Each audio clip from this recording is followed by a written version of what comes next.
Assalamualaikum murid-murid. Selamat pagi. Saya Cikgu Sofia. Hari ini kita akan beralih kepada modul kreativiti dan inovasi seni. Dan hari ini kita akan menghasilkan corak menggunakan teknik cetakan. Kita telah belajar apa itu cetakan, alat dan bahan untuk menghasilkan cetakan, bahasa seni yang terdiri daripada warna, rupa, prinsip rekaan yang terdiri daripada kontra dan kepelbagaian, dan murid juga telah menghasilkan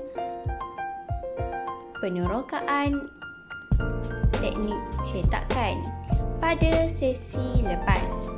Jadi, hari ini kita akan menghasilkan karya kreatif dengan menggunakan teknik cetakan yang telah kita belajar pada sesi sebelumnya. PDP ini adalah bagi memenuhi standard kandungan 3.1 penghasilan karya kreatif, standard pembelajaran yang terdiri dari memilih dan memanipulasi media secara kreatif. Kedua, menggunakan bahasa seni visual dalam penghasilan karya secara kreatif. Bahasa seni visual, cikgu ada sebut tadi. Mengaplikasikan pengetahuan, kefahaman, kemahiran bahasa seni visual dalam menghasilkan karya secara kreatif. Membuat kemasan pada hasil karya. Jadi, berdasarkan standard kandungan dan standard pelajaran tersebut, objektif PDP kita pada hari ini adalah menghasilkan satu karya corak dan rekaan bertemakan warna-warni flora dengan mengaplikasikan teknik cetakan secara kreatif. Murid dapat mengaplikasikan pengetahuan, kefahaman, kemahiran bahasa seni visual dalam menghasilkan karya secara kreatif. Dan akhir sekali, murid dapat membuat kemasan pada hasil karya. Jadi, tugasan murid adalah murid diminta menghasilkan corak menggunakan teknik cetakan. Ingat, cetakan blok bertemakan warna-warni flora. Apa tu flora, cikgu? Flora adalah seperti tertumpu kepada bunga dan juga daun. Murid bebas menggunakan apa saja jenis bunga dan daun sebagai motif dalam corak yang akan dihasilkan. Murid juga bebas menggunakan alat, bahan, motif, susun atau motif mengikut kreativiti masing-masing. Okey? Boleh? Baik.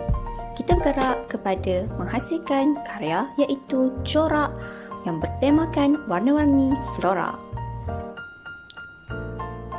Untuk menghasilkan karya corak ini, murid memerlukan alat dan bahan seperti kotak, kertas lukisan, berus, pensel, gunting, gam dan warna poster. Murid bebas untuk menggunakan apa-apa alat dan bahan yang bersesuaian mengikut kreativiti murid-murid. Murid-murid telah melakukan penerokaan pada sesi lepas, bukan? Jadi, gunakan kemahiran pada sesi lepas ke dalam karya pada hari ini. Jadi, kita mulakan dengan langkah pertama. Pertama adalah penghasilan blok cetakan. Untuk menghasilkan blok cetakan, kita menggunakan kotak. Seperti kemahiran yang telah kita belajar pada sesi lepas, murid boleh menghasilkan kotak dengan menghasilkan blok dengan menggunakan kotak. Pertama sekali adalah tanggalkan permukaan kotak. Seperti ini.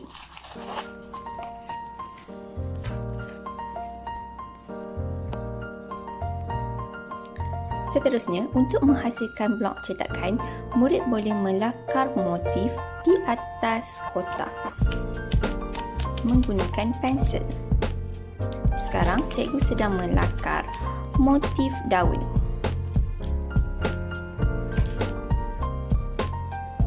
Seterusnya, murid boleh menggunakan gunting untuk memotong kotak mengikut lakaran yang telah dihasilkan. Berhati-hati semasa menggunakan gunting. Murid perlu bertanggungjawab terhadap keselamatan diri dan juga orang sekeliling sewaktu menggunakan gunting. Murid juga boleh meminta bantuan daripada ibu bapa ataupun siapa-siapa yang lebih dewasa. Okey, akan jadi seperti ini.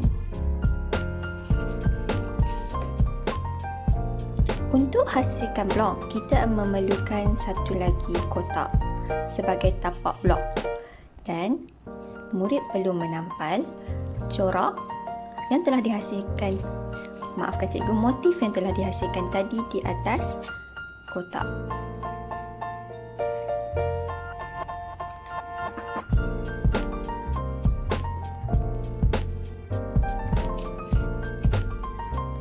Sudah siap blok cetakan kita. Ini ada beberapa contoh blok cetakan yang telah cikgu sediakan. Murid boleh mempelbagaikan jenis rupa seperti rupa organik dan juga rupa geometri seperti bulatan. Selepas selesai menghasilkan blok cetakan, sapukan cat poster kepada blok cetakan menggunakan berus. Gunakan kepekatan cat poster yang bersesuaian.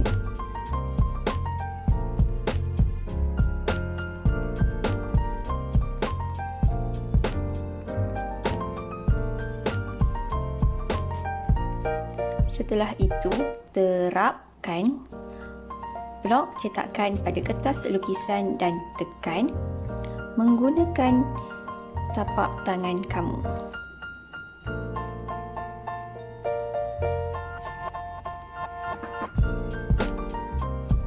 Ini adalah hasilnya. Murid boleh sambung dengan menggunakan blok-blok cetakan yang berbeza untuk menghasilkan corak yang lebih menarik.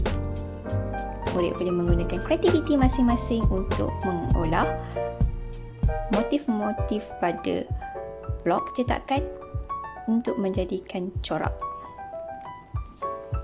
Ini merupakan hasil karya akhir yang telah cikgu hasilkan.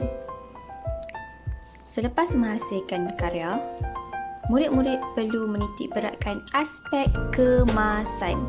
Untuk aspek kemasan, pertama, murid-murid perlu membuat bingkai dan menuliskan nama serta tajuk karya di bahagian penjuru corak. Murid boleh menghasilkan bingkai seperti mana yang cikgu hasilkan dan pastikan karya murid-murid berada dalam keadaan kemas dan teratur. Sekian, terima kasih. Selamat belajar dan selamat menghasilkan karya anda. Bye!